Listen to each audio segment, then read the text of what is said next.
Hi guys, what's going on? Welcome back to the channel today. I hope you're all doing well. Welcome to all the new viewers. Hopefully there's a few of you. Hopefully you enjoy the video, and if you do, subscribe and help me out. I'm trying to, like I said, grow this channel and just seeing if I can make anything of this basically. But yeah, we'll get straight into the video. So if you haven't already seen on the overlap, Gary Neville and Jamie Carragher's and Paul Scholes' podcast, Gary Neville has done an interview with Sir Jim Ratcliffe, so obviously the Manchester United minority stakeholder. So I just wanted to give my thoughts on it really. I'm quite a neutral when it comes to Manchester United. You know, I couldn't really care about how the club does.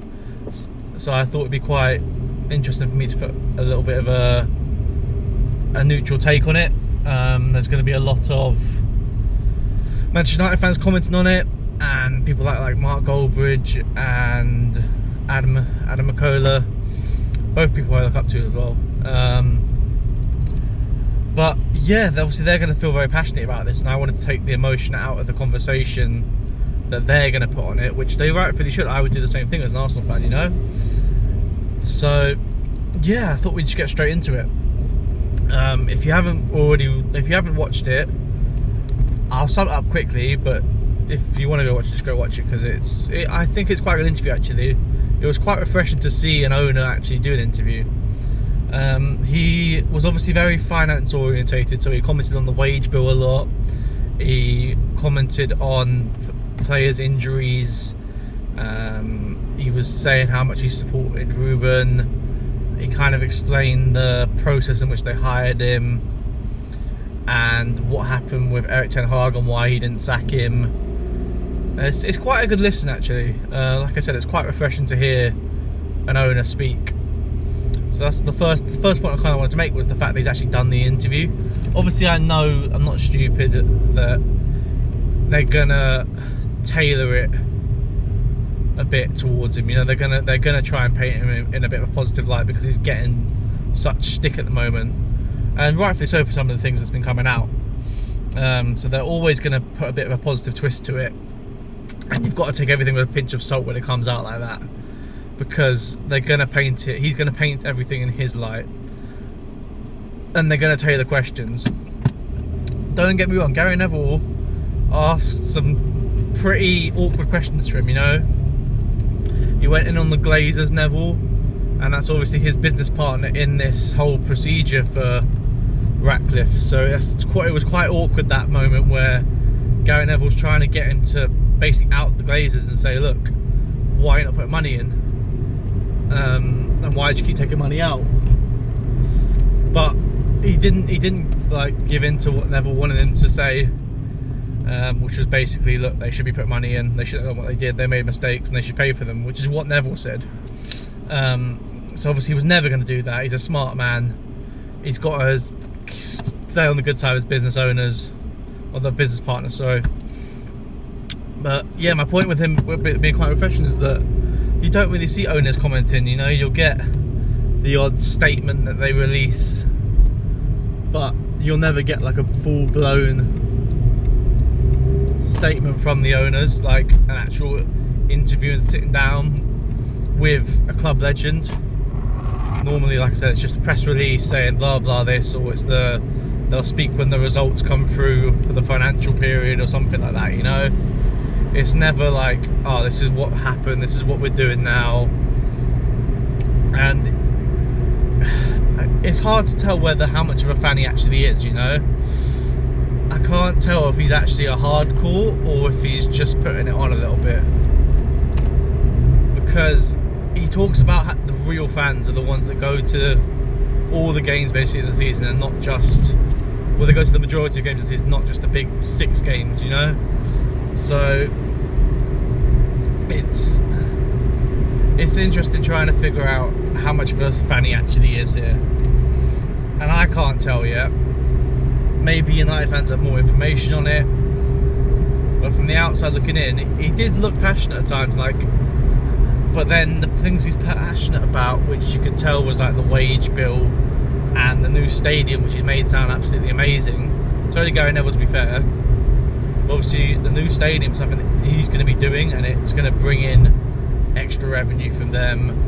It's going to be like a massive selling point for the club. So that could be why he's passionate about it, or it could just be because he's refreshing the club and he's building it back to what it should be. Now, he spoke about the wage bill a lot. He was saying that the injured players, if you took out the injury players, their wage bill compared to the league puts them in the bottom half of the table, so they are performing to how their wage bill reflects, which I do get. I understand that point, and the wage bill often dictates actually where you finish in the league table. You know, it's actually a very good measure of it. What doesn't really work for him with that is that you've got other teams to take into account with their wage bills. Let's say Bournemouth, their wage bill is going to be a smidge of what Manchester United's is, and they've had the same, if not more, injuries than Manchester United. So their wage bill must be down below Man United's wage bill for this. They must be about 15th or 16th with the players they have available, you know? So there's different ways of looking at it. He obviously was commenting on Liverpool and Arsenal. Liverpool have been quite fortunate with injuries, and we know that. But Man City have had injuries. You just have to look at, like, De Bruyne was out for however many weeks and like a couple months. So the point he makes is a valid point, but you got to take a pinch of salt, because it doesn't sound like he's taken into account the other injuries other teams have had and accounted for that in their wage bill. And by any means, those clubs above them are still outperforming what they should be according to their wage bill. That's his point. His point was that our wage bill puts us at about 14th, 13th, whatever it is in the table.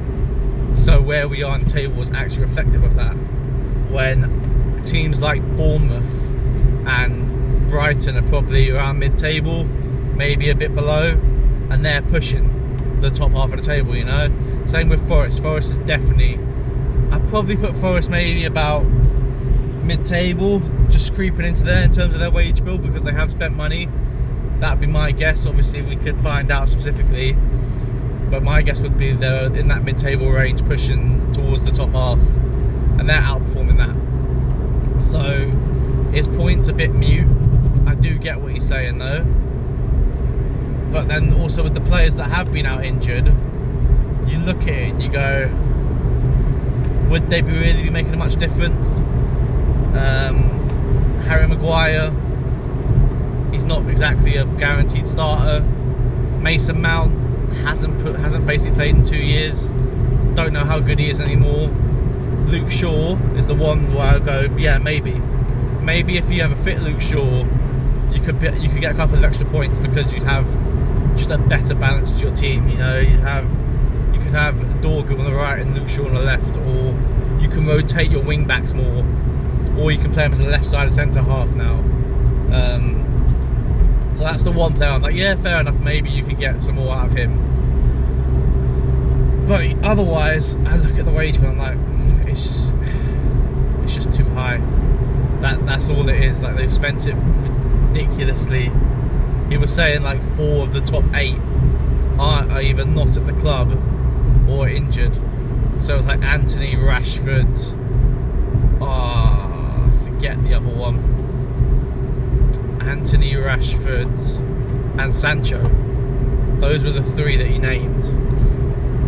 And you look at that and you go, they got to be on about like 300 grand a week, I think. Sancho might be 250. It's criminal. And obviously they're still paying part of Sancho's wages and part of Anthony's wages. Like, they're paying a good chunk of Anthony's wages, I'm pretty sure, because Betis haven't got enough money to pay all of Anthony's wages. There's no way. They're not like a rich club.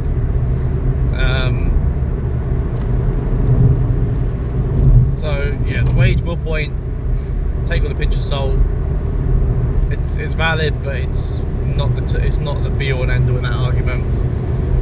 And then one thing I didn't like that he did in the interview was when he was naming players and transfer fees.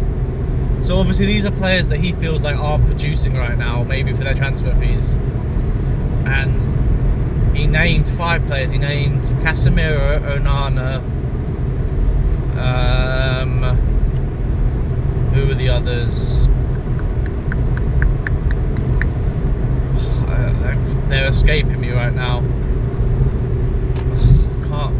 Casemiro, Onana, Sancho, Anthony, and the one that I didn't actually like was Højlund.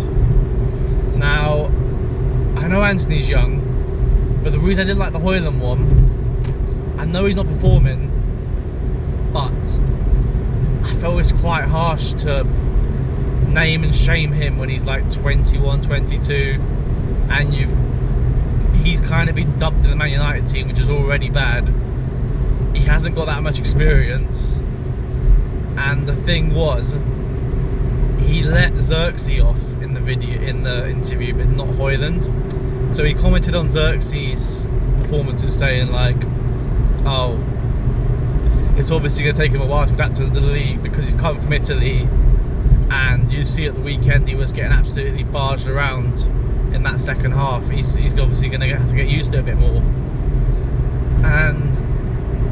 But then when it came to Højlund, that he didn't reciprocate the same energy. He just named and shamed him, which he's in a very similar position to Xerxes, and I think he's younger than Xerxes slightly. But either way, I never feel like it's right for them to out a young player like that, because he's basically said, look, he's not performing, he costs big money, he should be doing more. And I agree, he should be doing more, but you also haven't given him the tools to do more, in a way, you know? You're asking a 21, 22-year-old to be Erling Haaland, basically. That's what they bought him for. That was the whole narrative around buying him, was that he was going to be this next Erling Haaland, you know? He's quick and behind, he's a good finisher, and he showed potential in this first season, I thought. This season he hasn't lived up to any of the potential at all whatsoever. He's been miles off it, and it looks like his United career is on a downward trajectory now, which I think is unfortunate for him, because I actually quite liked him in the first season. I thought he looked sharp whenever I seen him play, but he had injury issues, couldn't stay fit, and clearly the ownership aren't happy with him either. But I feel like if you're going to give the energy to Xerxes, you've got to give the same energy to Højlund as well. And then, so yeah, I didn't like that part of it. I did like the part he explained about Erik ten Hag, because he admitted it was actually a mistake to keep him in the end.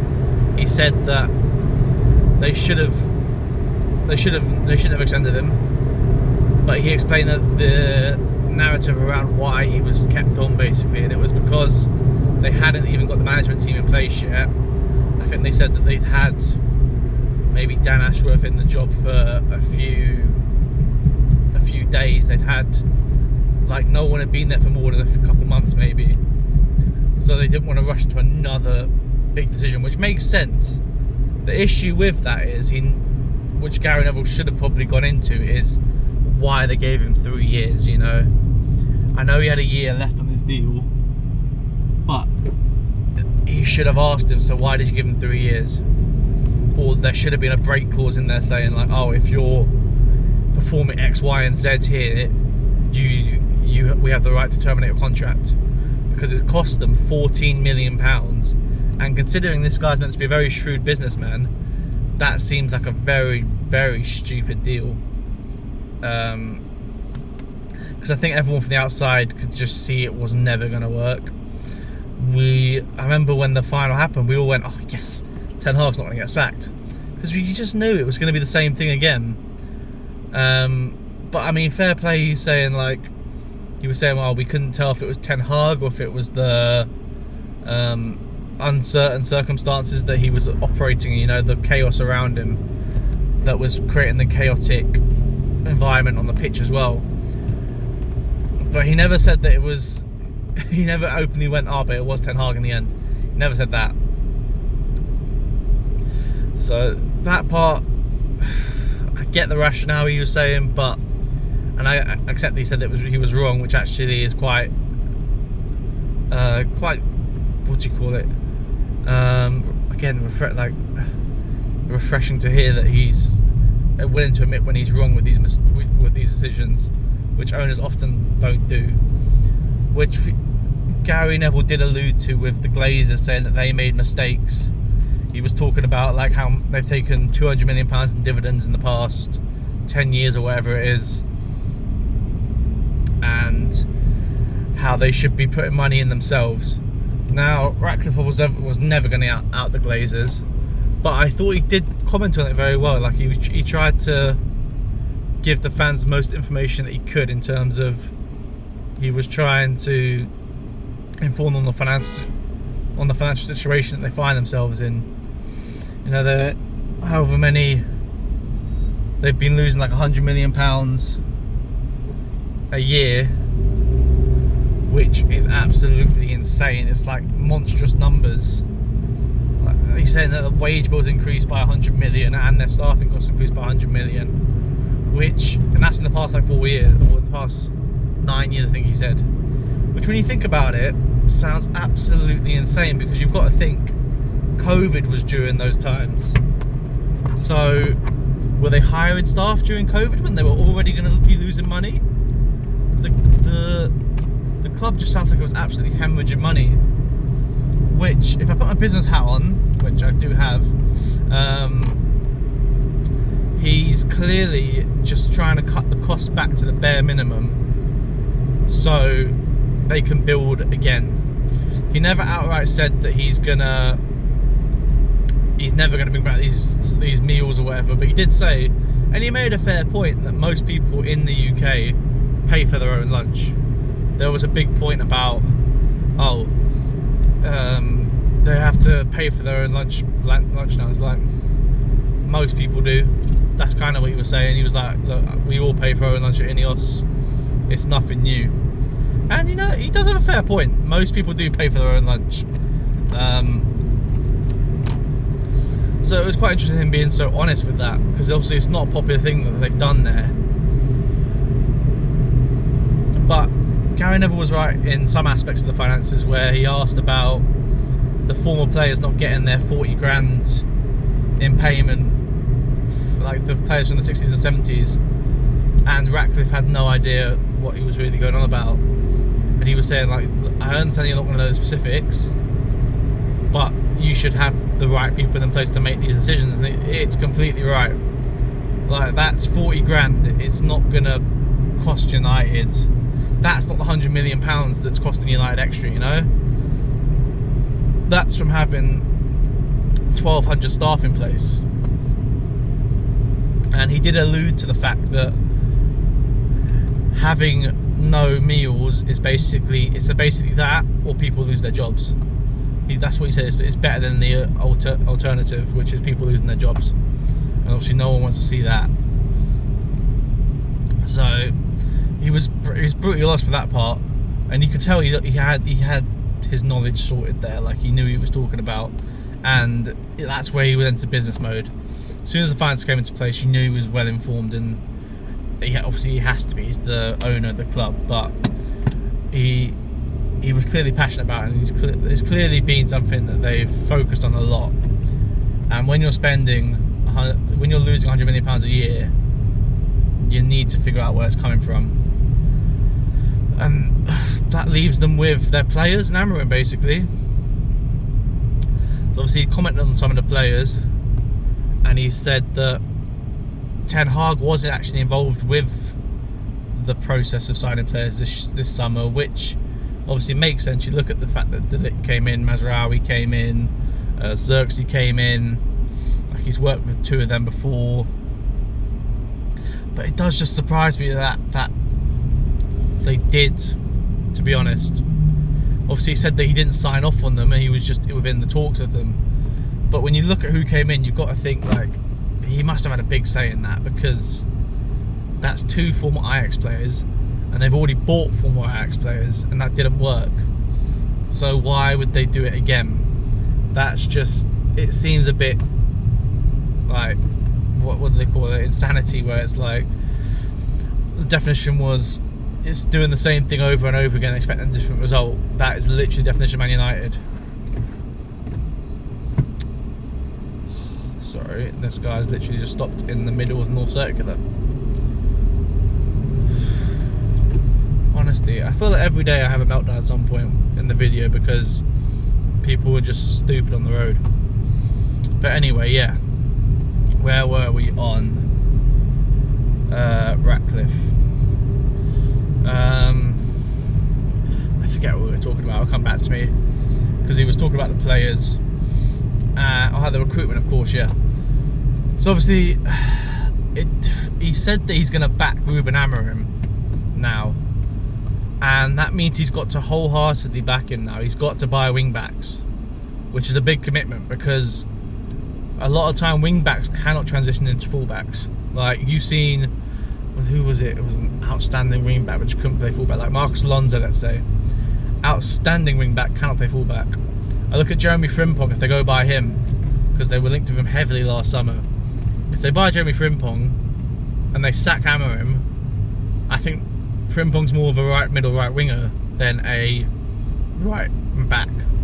So they're going to do the same thing again. They're going to have to do it better, because their recruitment last summer wasn't the best. I look at Xerxes and I think, you've signed a £34 million striker. Like, you're Man United. I don't think that's going to cut it for you. I know there's value in the market elsewhere, but if you're buying a £34 million striker who's played for Bayern Munich and Bologna, or he's played in Serie A and played for Bayern Munich, something doesn't quite add up. I know Liverpool used to do that with like Salah and Mane, but I feel like the market's a bit different now. Like, Marmoush was there if they wanted to go and do that deal back in the summer. Gyökeres obviously now, but if they go by Gyökeres, is that not just the same thing they were doing before with Ten Hag? And if anything, how much credit does Ruben Amorim have in the bank? Because I partially agree with what Ratcliffe said in the video, in the podcast, which he basically said that Amorim's done a really good job because of the injuries, because of the wage bill stuff with the injuries where he's been performing. He said he's done a good job, and like how big the club is, and he's adapting to it. And you know what? He raised some good points, which I don't think many people take into account. Like, it's his first, like he's still young, he's still learning English. It's a completely different league for him. It's only like his second major job, basically.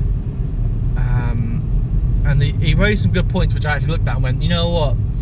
Considering that the guy's moving to a whole new country, learning a whole new language, he's never even played in the league.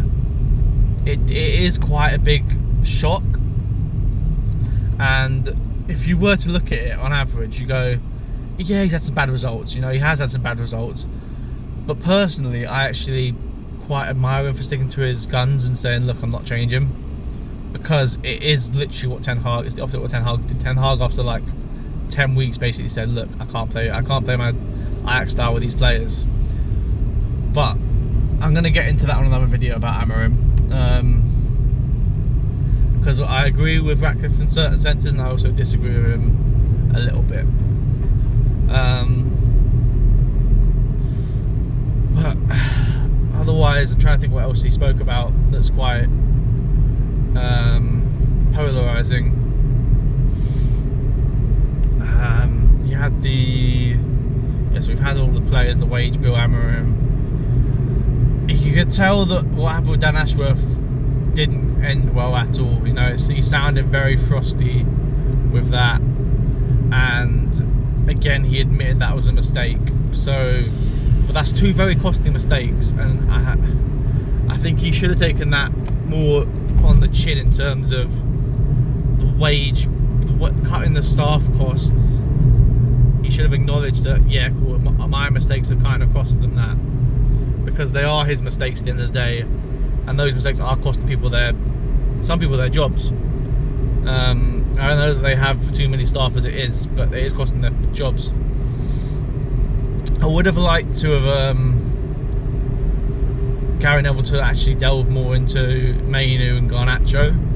Obviously, we heard a lot about the the transfer strategy and stuff. And also the fact that United ran out of money nearly in November or December, which is absolutely mental. How does the biggest club in the world in terms of revenue, or one of the top three as they said, run out of money? Like, what are they spending it on? It's ridiculous. But yeah, I would like to actually delve into the Garnacho and Mainu stuff and be like, look, was that actually serious? Are we still looking at selling Mainu or Garnacho? And if so, what's the long-term strategy recruitment wise?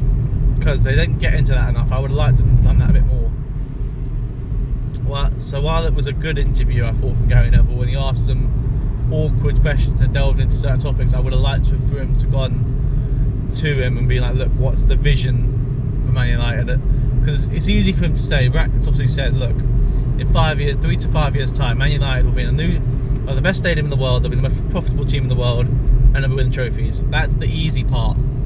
I would have liked him to go and look, how are you planning to do that then? What's happening? Like, are you just going to keep cutting costs? When does the cutting stop? Like, that sort of stuff. Because I think that's what the United at the end of the day, United fans care about the players that play for their club. And if Ratcliffe had said, look, the Garnacho and Mainu stuff was nothing to do with us, and we never wanted to sell them, we would never want to sell the academy products, no matter what. We understand the fans love the academy, and the academy is very important to the club. Then you go, well, maybe Mainu or Garnacho put the stories out themselves. Obviously, Mainu was in contract negotiations, and Garnacho had been outed by the manager at times. So maybe you look at it and go, maybe they look at it themselves. But now you don't know. Now you don't know if it's legit from the club, or is the player being a bit unhappy. So I would have liked him to go into that, because also if he says, well, we have to assess our options, then you know straight away, it's like, oh, they actually did consider it, and it might actually happen in the future. So that's one area I thought I would have liked to have seen them go into a bit more. But like I said, overall I thought it was quite an interesting interview. Like I said, go listen to it if you haven't yet. It's a good listen. He's quite eloquent with the way he talks, so I can see the businessman in him, because he kind of talks you around to the way he thinks. So you just, like I said, just take it with a pinch of salt. Not everything he says there is going to be gospel, but it's interesting to hear what he's got to say and his way of thinking about the club. And to be honest, if I'm a United fan, I'm concerned with what's going on at the club, but I would feel like it is for the greater good in the long term. For the greater good. I do feel like it's for the greater good. Like I said, I think he's having to go through the hurt now and taking on the stick in order for them to build in the future. Because you can't spend money and build a new stadium if you're shelling out £100 million a year on stuff that is not needed and players that are not needed. But he has got to be careful that United don't slip again next season, because if United find themselves languishing in 15th again next season, obviously they've got no European money next year if they don't win the Europa League, which they could win. Like, don't get me wrong, they could win the Europa League, but if they don't win that, they will have no Europe next season. They will have no Europe next season. So they've just got to be careful, because they could end up having no money coming in from Europe, which would be massive for that club, considering they're already losing money. And I assume that they're planning on getting back into Europe soon. And you never know. No club is too big to go down. And I've done a predictor, which I'm going to hopefully talk about tomorrow. And I've got them finishing 16th because the injuries they have, the way they're playing, and their fixture list, I don't see where they get that many points. So while Amram's done an okay job, I think he's going to really struggle towards the end of the season. And he's already confirmed that he's going to back in this summer. He's going to keep his job. So it's going to be interesting to see how much they spend in the summer, how much they sell in the summer as well. Obviously, you've got that Casemiro now saying, oh, he wants to stay at the club. And you've got players like Onana who aren't going to want to go anywhere. You've got players on big wages. Obviously, you're losing Sancho off the books, which is good. You could potentially have Rashford off the books, which don't know if it's good, but it's probably good in the long term in terms of if he wasn't doing it at United. You may as well just get rid of him because the thing with Rashford is people are going to say, oh, what if he does really good at Villa? It's like, just because he does good at Villa doesn't mean he would have done good at United. He might have been the exact same player, inconsistent, and not got a tune out of him. And then you're kind of wasting like millions of pounds paying him when you just get 40 million, pure profit, go and spend it on another winger, you know. But yeah, it'll be interesting to see where they go from here because I think they're going to go and struggle for the rest of the season. But yeah, that's everything I wanted to talk about today. Pretty much. There's probably some bits and bobs that I've missed, but most of this is off the top of my head if people haven't realised when they've watched these videos. I do obviously do a little bit of research beforehand, but a lot of the time it's just from my own knowledge, and I kind of go off the cuff a little bit because I don't want to have it too pre-planned. I don't want to have too many stats just rattling off. But yeah, if you guys have any topics you want me to talk about or you enjoy the video, please subscribe. It'd mean a lot. Like I said, I'm just seeing if there's anything I can do in this area because talking about football is a passion of mine. It's always been something that I've wanted to do. And if this goes anywhere, then happy days. If not, I've tried, you know. But yeah, thank you guys. Have a good evening. Good night.